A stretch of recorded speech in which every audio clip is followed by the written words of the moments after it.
বিশ্বাস করো এই ট্রিপটায় একটার পর্যায়ে এসে আমার মনে হয়েছিল যে আমি এই ট্রিপটায় এসে বোধহয় সবথেকে বড় ভুলটা করেছি।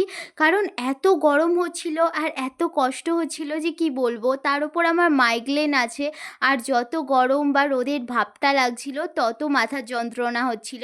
যাই হোক, এই রাস্তাটা দেখে তোমরা নিশ্চয়ই বুঝতে পেরে গেছো যে আমরা কোথায় এসেছি। অবশ্যই বাস আমাদের রাত্রিবেলা শিলিগুড়িতে দাঁড়িয়েছিল, আর শিলিগুড়িতে খাওয়া দাওয়া করে সকালবেলা আমরা রওনা দিয়েছিলাম দার্জিলিংয়ের উদ্দেশ্যে। হ্যাঁ, আমরা গিয়েছিলাম দার্জিলিং, আর শুধু দার্জিলিংয়ের সাথে সাথে কিন্তু অনেকগুলো জায়গা আমরা ঘুরেছিলাম, আর সেগুলোই তোমাদের সাথে শেয়ার করব। এই ট্রিপটাই কিন্তু পরপর অনেকগুলো বাধাও এসেছিল। যেমন আমরা দার্জিলিংয়ে যখন উঠছিলাম তখন ওখানে একটা মিছিল বেরিয়েছিল, যার জন্য আমাদের অনেকটা লেট হয়েছিল। ড্রাইভাররা তো বলছিল নিয়েই যাবে না।